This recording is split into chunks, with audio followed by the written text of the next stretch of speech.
Hey, though. It's the mafia. This shit for all the gangsters, nigga. Real story. Zugging out the double doors, cuz in the 6'4". Towers hitting switches on these niggas back in 94. Basketball practice, and after that I'm back to selling dope. When the cops hit the ab, I done made a rack off of my pager though. When the WAP hit my box, I'ma hit them back, I'm on the payphone. My shoebox getting full, I need to go buy me a safe for real. It's treacherous outside, not supposed to have it, but I paid for it. A brand new out the box, Tootie on me while I'm trapping. Ain't no news like street news. Whether you're here for the streets or you're here for the news, hit that like button. Subscribe to the culture. It's time for that. Culture for the Streets, hosted by Mafia and Paint. We got to get into it today. Wack100 paper party. Paperwork party exposed. Wack100. Now, I just did an episode on Wack100 where I was questioning on whether or not Wack100 was really the police or not. And a lot of people in the comments, you know, you need to go do some more digging. A lot of people was exposing a lot of things that was going on with Wack100 that I wasn't privy of like that. So we gonna react to this video, you know what I mean? And shout out to Street Certified for the video, because he really breaking this video down. You feel what I'm saying when it comes to Wack100. So I think after this video particular, I don't think it's no more stuff to question on whether Wack was working or Wack wasn't working. Lock it in. Hit that like button. Subscribe to the channel. It's time for that Culture for the Streets. Ain't no news like street news. We finna get into this video, man. Shout out to Street Certified. If you don't follow him already, make sure you go over to his channel. Hit that like button. Subscribe. The content is highly heavy and he consistent. So, you know what I'm saying? Let's get into the video.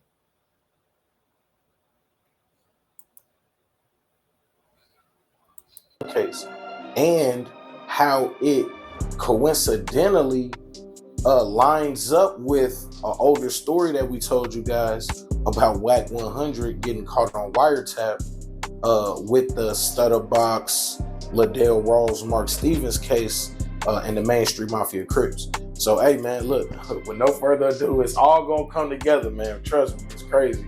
So, hey, with no further ado, man, it's your boy Michelle Guapo, man, Street Certified News. April 16th, 2005. Safety trooper Darren Chase was on a routine patrol on Interstate 40 in Wheeler County, Texas, when he would pull over a 2005 Cadillac for driving 77 in a 70-mile-per-hour speed zone. The driver, later identified as Cash McElroy Jones, stated that he was a truck driver and always ran about 5 miles over the limit. He also stated that he was en route to Tulsa, Oklahoma for a funeral. At some point during the traffic stop, the trooper would ask Cash Jones for permission to search his vehicle. After denying the request, K9 units were called to the scene. During the search, troopers located a black rifle, black shotgun, a loaded black pistol, along with several clips and large amounts of ammunition for each gun. Following the recovery of the firearms from the vehicle, both Cash Jones and his passenger, who would later go on to be identified as his brother, would be arrested, with both men being charged with unlawful possession of a firearm by a convicted felon. Soon after this arrest, he would be briefly placed on a Fed hold before posting a $10,000 bond. Once out of jail, Wack100 would travel back to Los Angeles, where he would continue working with Death Row Records and Suge Knight. Only 2 years later, in January 2008, police would name Knight as one of the members of the mob Pyru Street Gang in a crackdown by authorities in the city of Compton. I ain't no detective or nothing, man. But to have 2 convicted felons in the car, y'all in Texas, y'all from California, y'all got multiple sticks in the car with ammunition to go to the sticks in the car. Y'all on the freeway traveling.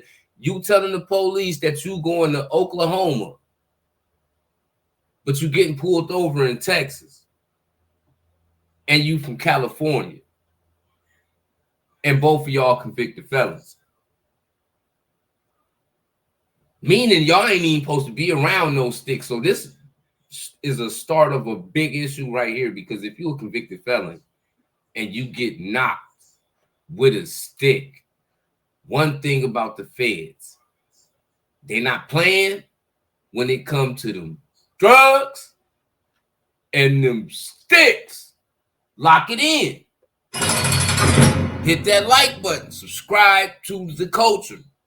Ain't no news like street news. Let's go.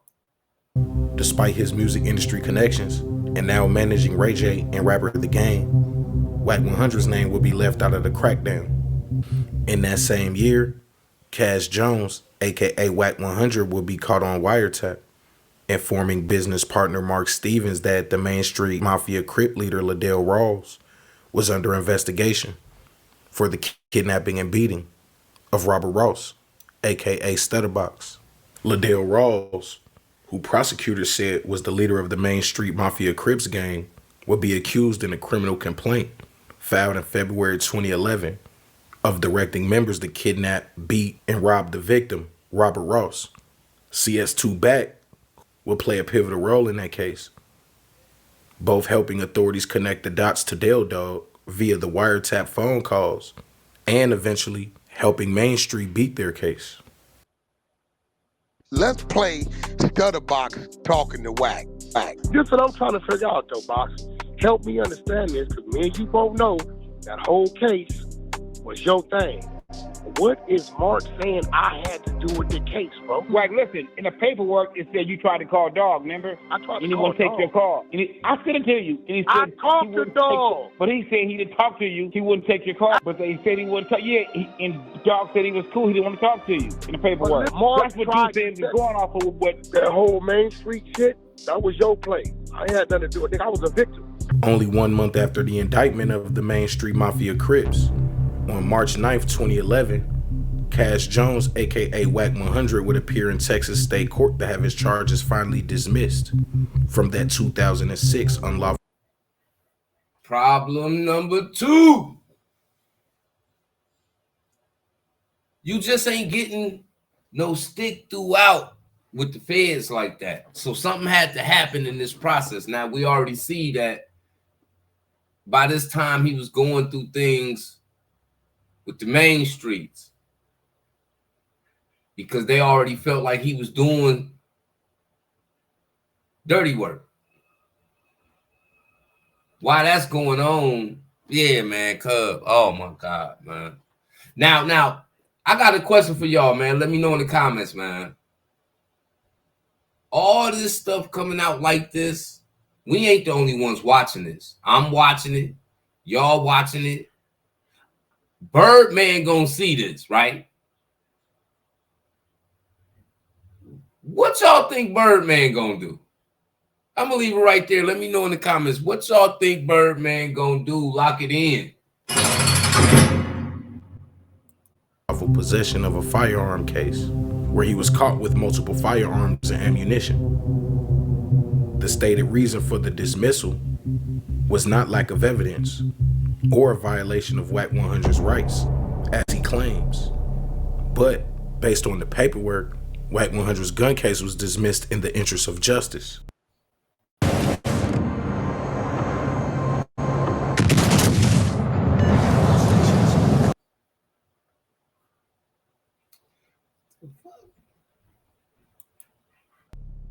So investigating this story, we tapped in with our brother Deuce M's from Untitled Chapter, very popular California-based. I got another question, because I ain't never heard this before. Now, hold on. Let me go back to this right here. Right here. Out of all the stuff he could have checked on the list as to why the case is being dismissed, the evidence is insufficient. The defendant was sentenced in another case. The complaining witness has requested dismissal. I can't see because the red is over that part, but the defendant is unapprehended. The defendant is deceased. The defendant has been granted immunity. None of these things are checked, but when we get down to the last thing, we see other. In the interest of justice. Somebody tell me what the fuck that means.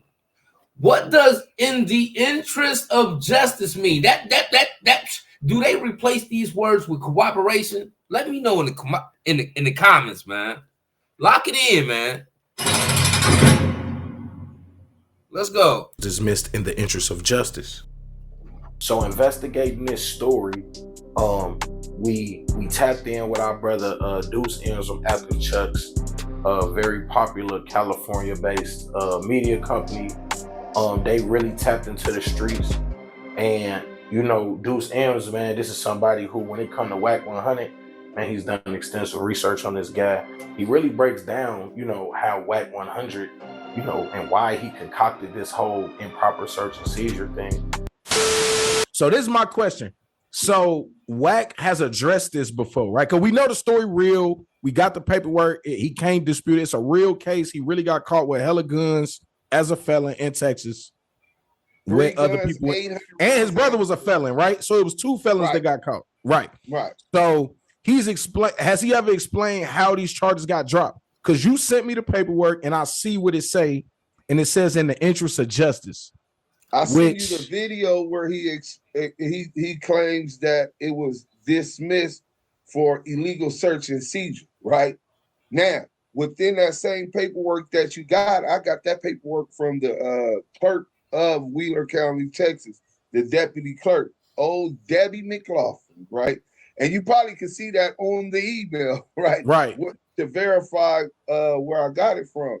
And there was a motion to suppress the evidence, which essentially argued fruits of a poisonous tree based upon the argument that this was an illegal search and seizure. Right, I saw that. And the judge denied that. Right. Now, Wack, I'm going to send you the thing where Wack is saying that's how his case got dismissed. I get pulled over and the search happened in Texas, right? So immediately, that's why they had the Fed hold. They like, well, yeah, you know, he crossed the state lines, but you can't prove none of that. How you know I didn't pick it up in Texas? If she found something. Wheeler County, there you go, Cass Jones, Wheeler County. Them motherfuckers. Hey, bro, shout out to Texas for having audio. Not only do you get busted in Texas, but you shouting out Texas for having audio or whatever that is accessorized on their vehicles and on their, you know, person or whatever. Bump all that, right? Lock it in, right?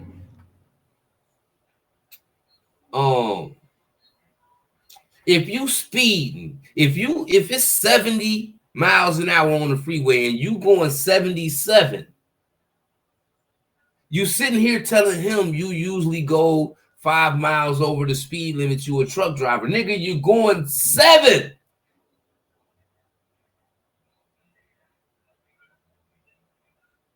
Over the speed limit. I ain't the smartest nigga in the book, man.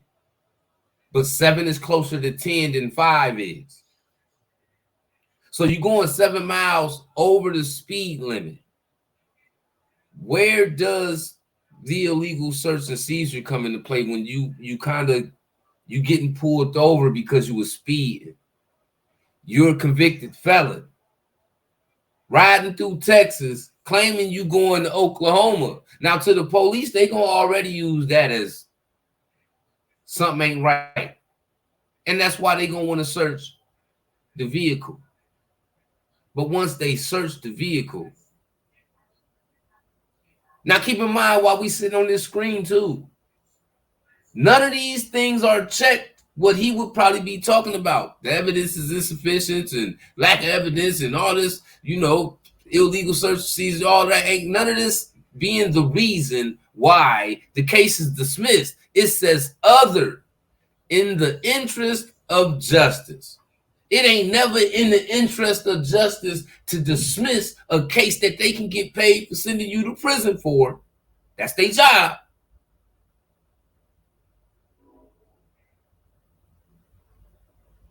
Unless you cooperating, bro. Lock it in. Hit that like button. Subscribe to the culture. It's time for that Culture for the Streets. Video on the front of their squad cars. Because if I'd have been in Cali Beast, I'd have been fucked. I'd have had to take it. Yeah. Because they have to write the report based on the audio, the video and the audio. Yeah. Like if I'd have been California, it'd have been my word against theirs, but an ex-con word against theirs or how they got it. Them niggas could have said they saw something on the back seat. They could have said all kind of shit. But because they had audio and video, that's what saved me.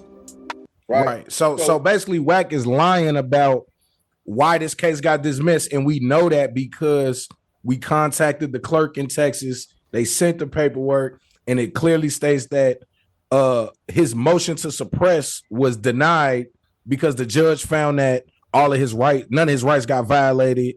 They did the right kind of search, and this is what they found. So then when they had the right probable cause. So he didn't get that evidence suppressed. So then when I see the motion to dismiss and the judge grants it, and I see it's a list of all of these things that it could be. Right. And it's a lot of checked. You said what? One of the boxes is checked. Right, only one of the boxes is checked. But the things that it could be were surprising because it was like lack of evidence. Nope, that's not the problem. Illegal search and seizure. Nope, that's not the problem. Like I think it said something like the person that died or something. It was like a few different reasons why they would drop the case. And none of those things were X'd off except for this thing that they call in the interest of justice.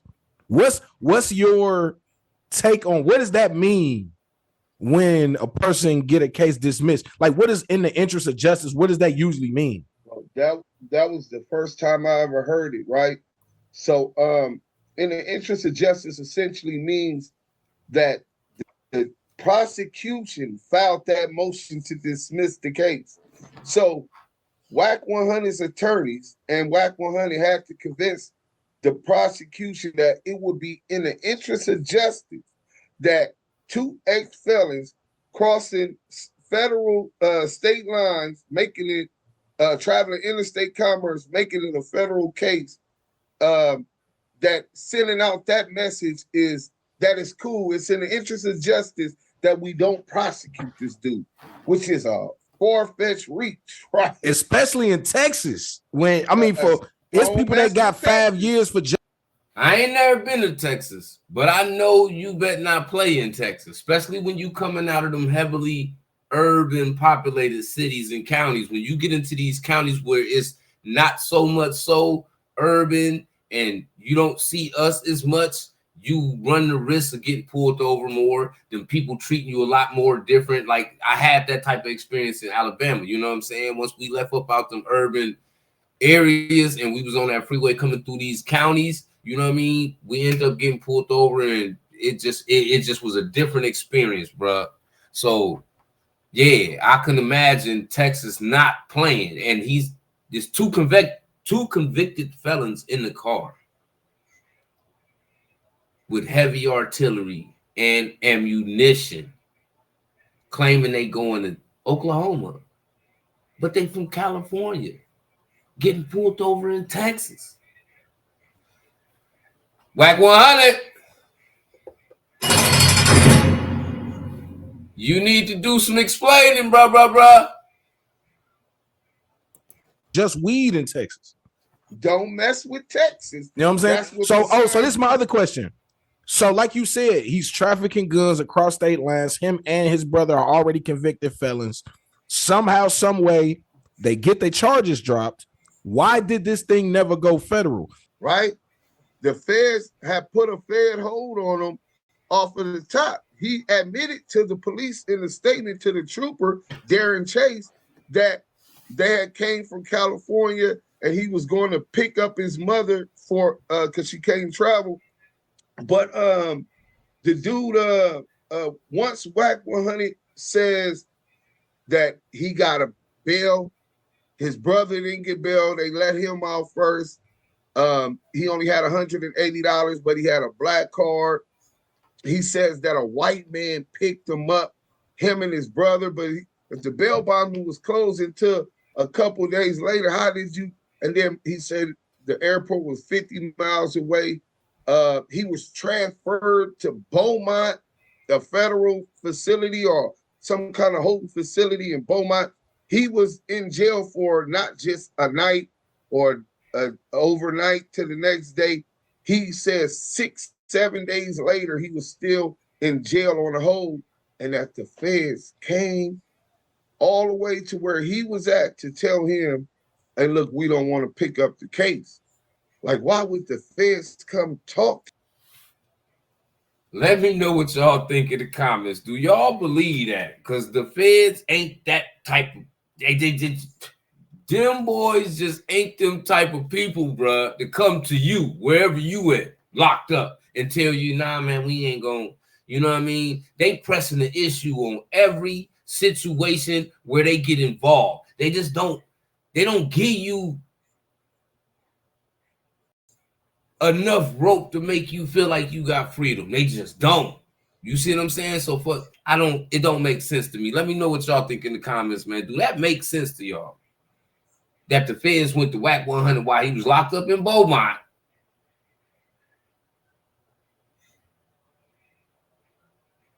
At least a week after being arrested to tell you, man, come on, man. Lock it in, man. Now. To you in person. Right, they just wouldn't pick it up. Or they would fax over information to the jail or to the district attorney in that city. Now y'all can pick it up. We can't do it. Why did they have to come speak to you face to face and then you get a bail? You know what I'm saying? And then they don't pick it up. So this was the interesting thing I'm gonna put in there, and it's gonna come with the story. Like I said, we working on the story. Within 1 month, so in my research, and this is a little spoiler, man. So you know what I'm saying? Within the research, that Main Street Mafia case where Wack 100, we know by now, was caught on the wiretap. The indictment for that case was February 2011.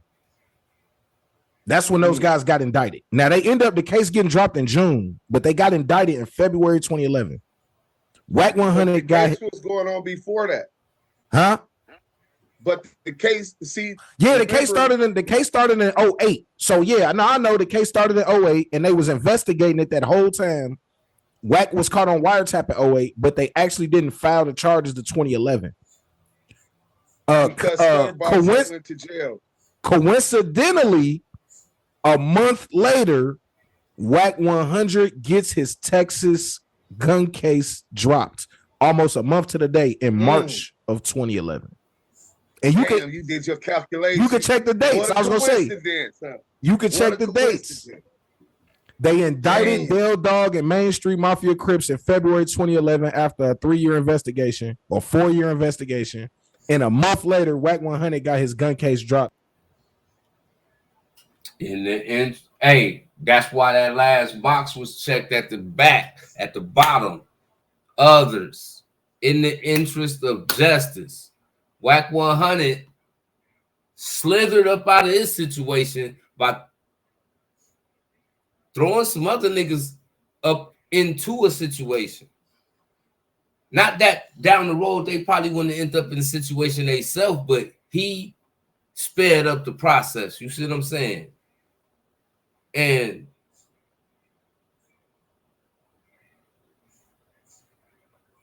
once again, this is not a state thing. The Letter Boys is involved. They press the issue when it comes to things like this. Wack and his people was both convicted felons. They just don't drop the charges. when they catch niggas, I know niggas that then went down and the stick was in the car and they didn't even have the stick. It was another nigga that had the stick, but because you was in the car with the nigga that had a stick on him, and you see what I'm saying? So for him to claim that they just came at him and said, look, man, we don't want to press the issue. We gonna, we gonna drop this. And then mysteriously, some years later, some things go on and some people get threw up under the bus. And I'm not gonna say they didn't suspect Wack100 to be one of them peoples. Wasn't he on the phone on that call talking about, I tried to reach out to him, I tried to call him, and the other dude talking about, hey man, he ain't want to talk to you, so he wasn't picking up the call. So they already felt some type of way about Wack100. It don't get talked about that much, nah, because it happened so long ago. It's almost 2030, nigga. It's 2025.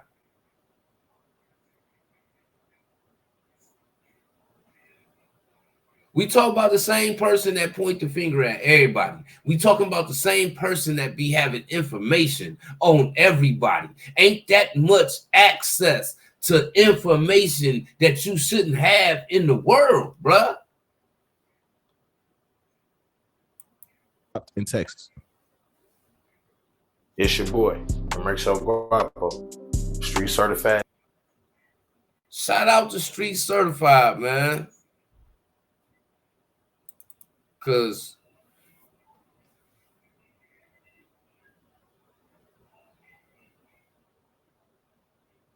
make sure y'all go over there to Street Certified for one, man. Lock it in.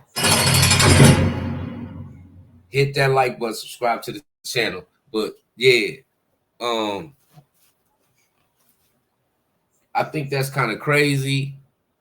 Now, I really didn't do my due diligence at first in the first video when I was talking about Wack, as far as if he is or if he is not cooperating with them folks. You feel me? So it may have been some things that I left out and I didn't, but Street Certified kind of sharpened my sword because he took it back to when Wack got knocked down in Texas. And he ran it all the way forward to when certain other things starting to occur that Wack had allegedly played partying, or these could have been the results of why he got up out of this situation. So when we sit here and we talk about Wack100 and we talk about people like Big U and the Rolling 60s being locked up, and if Wack has some type of involvement in all of these things, I believe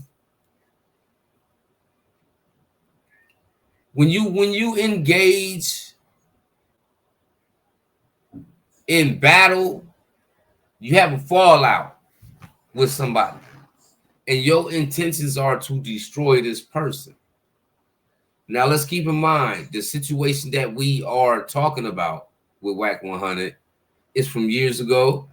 So the things that he did have nothing to do with Big U, right? But it makes sense now why he was so vocal about certain things Big U did. Brought certain people around that was around Big U that could be vocal about what they did for Big U, allegedly, or what Big U did, allegedly. You see what I'm saying? We already know them people be on these videos, watching these YouTube streets, over these social media platforms, because people incriminate themselves so much, they just hand the information over to the law. So in this case, I understand now why Wack100 is so comfortable being in everybody's business, getting access to information that make you question how he had access in the first place. Telling you beforehand certain things are going to happen, and then down the line, we see them happen. Lock it in. These are all things that come with Wack100. We see him go over to Adam 22. They start working. It don't even become a thing for that long before the people come and damn near take everybody that's involved with helping No Jumper do the numbers they doing. Outside of Remo and Flacco and Lush. Everybody else lose Brick Baby, Wack under fire because everybody think he responsible for a lot of police activities. You see what I'm saying?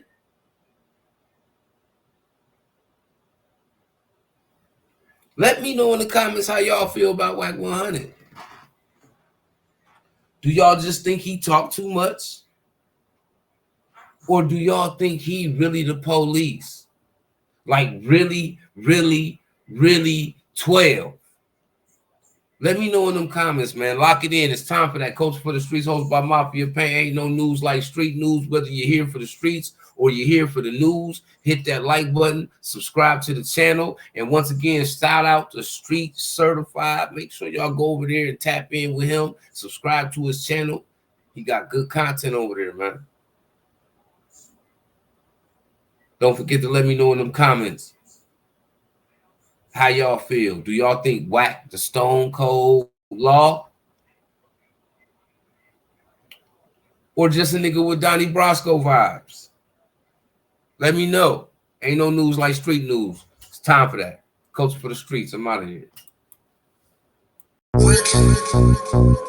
Hey, though. It's the Mafia. This shit, hey, this shit for all the gangsters, nigga. Real story. Hey, jugging out the double doors, cuz in the 6'4". Chowers hitting switches on these niggas back in 94. Basketball practice, and after that, I'm back to selling dope. When the cops hit the Ave, I done made a rack off of my pager though. When the WAP hit my box, I'ma hit him back, I'm on the payphone. My shoebox getting full, I need to go buy me a safe for real. It's treacherous outside, not supposed to have it, but I paid for it. A brand new out the box, Tootie on me while I'm trapping. And I hope